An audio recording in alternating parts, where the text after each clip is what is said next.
MSCI कल बड़े बड़े बदलाव अनाउंस हुए हैं, समझाएं आसान शब्दों में, कहाँ खुशी कहाँ गम। कहाँ खुशी कहाँ गम। और अगर हम देखें ना तो जो 3 इक्के हैं, किसका वेटेज हुआ कम? हाँ, नहीं हुआ कुछ वेटेज कम। लोग स्पेकुलेट कर रहे थे कि कोटक नहीं आएगा, काफी सारी मीडिया रिपोर्ट्स आई थी, लेकिन जो 3 बड़े स्टॉक्स, जो 3 बड़े बदलाव हुए हैं उनके बारे में बात करते हैं। जो इंक्लूजन्स हुए हैं, 2 सरप्राइज इंक्लूजन्स की पहले बात कर लेते हैं, जिनका जिक्र ज्यादातर नहीं हुआ था। मैक्स हेल्थ केयर, और सबसे बड़ा फ्लो इस टाइम के एमएससीआई में यहां आपको देखने को मिलेगा, करीब 28 करोड़ डॉलर का, यानी ब्रॉडली अगर हम देखें तो 2500 करोड़ रुपए के बाय फ्लोज आपको इस पर्टिकुलर स्टॉक में आते हुए दिखाई देंगे।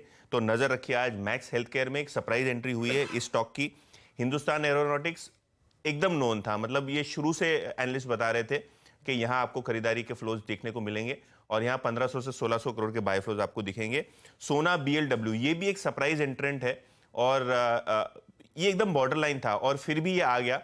तो बहुत बढ़िया यहाँ आपको मोमेंटम दिख सकता है आज के सत्र में। यहाँ भी लगभग 18 करोड़ डॉलर्स का इनफ्लो आपको आता हुआ दिखाई पड़ेगा। दूसरे जो कैंडिडेट्स हैं जहां वेट अप हुआ है, और उनमें सबसे पहला नंबर जो है वो कोटक महिंद्रा बैंक का है। 750 मिलियन से ज्यादा का इनफ्लो, अगर आप नुवामा का एस्टिमेट पकड़ लें तो वो 800 मिलियन डॉलर्स के आसपास है। तो ब्रॉडली 5,500 करोड़ से 6,500 करोड़ के बीच में यहां आपको इनफ्लो आते हुए दिखाई देंगे। कोई प्रकार की क्वार्टरली बैलेंसिंग या मंथली बैलेंसिंग नहीं सजेस्ट की एमएससीआई ने। इसका मतलब यह है कि एक साथ ही जो है रीबैलेंसिंग जब होगी तब कोटक महिंद्रा बैंक में ये बाय फ्लोज आएंगे। इसके अलावा जो बड़े वाले इनफ्लोज कैंडिडेट हैं जहां वेट चेंज हुआ है बढ़िया वाला, वो है ओएनजीसी, इंटरग्लोब एविएशन, सीमेंस और पावर ग्रिड। तो क्लियरली और जोमेटो, ऑब्वियसली इसका जिक्र हमने यस्टरडे किया था, लेकिन अगर हम क्रम में लगा दें टॉप 5 स्टॉक्स तो इसमें ओएनजीसी, इंटरग्लोब एविएशन वगैरह स्टॉक्स आएंगे। लेकिन जो डिलीशंस हुए हैं उसके ऊपर भी नजर कर लेते हैं, क्योंकि वो भी काफी इंपॉर्टेंट है। अगर हम देखें तो एज एक्सपेक्टेड इंडस टावर जो है वो निकल रहा है, जहां तक कि एमएससीआई का सवाल है। इसके अलावा अदानी ट्रांसमिशन और अदानी टोटल गैस, ये एक्सपेक्टेड लाइंस पे है जहां आपको एक्सक्लूजन होता हुआ दिखाई पड़ रहा है। और वेट डाउन में रिलायंस, इन्फोसिस, आईसीआईसीआई बैंक, क्योंकि मार्केट कैपिटलाइजेशन रीसेट है, तो यहाँ आपको छोटे मोटे सेल फ्लोज आते हुए नजर पड़ेंगे। ओके, बहुत ही इंटरेस्टिंग यतीन, ये सारी जानकारी आपने दी। अच्छा आशीष, लास्ट फ्राइडे को जब वो एचडीएफसी बैंक वाला इंस्टेंस हुआ था तो कुछ लोगों ने खबर चलाई थी कि कोटक में वो नहीं होगा। बहुत इररिस्पॉन्सिबल खबर थी वो। अब बताइए, आप अब ये आ गया, अब जिन्होंने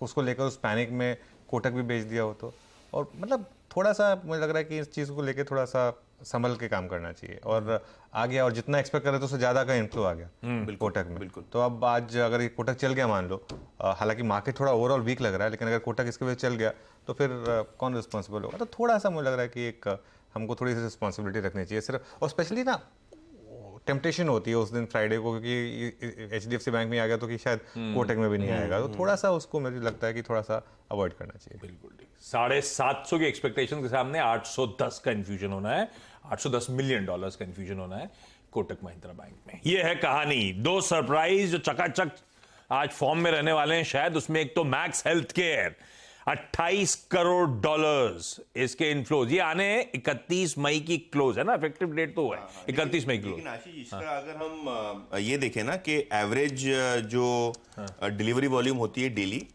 तो आपको 15 दिन लगेंगे उतना एक्यूमुलेट करने के लिए इस तरह की। तो जो एवरेज वॉल्यूम है उसके 15 टाइम्स आपका एमएससीआई इनफ्लो है। तो ये पक्का आज अगर हम कोटक की बात करें, मैक्स की बात करें, सोना कॉमस्टार की बात करें, तो यहां अगर हम एवरेज डिलीवरी वॉल्यूम देखें और अगर एमएससीआई को उतने दिन एक्यूमुलेट करें उतना फ्लो, तो मुझे लगता है 10 से 15 दिन का इनफ्लो जो है वो एक ही दिन में आना है। तो मुझे लगता है रन थ्रू द एमएससीआई, क्योंकि 15 दिन ही बचे हैं, 15 ट्रेडिंग सेशंस, तो इनफ्लोज काफी अच्छे हैं।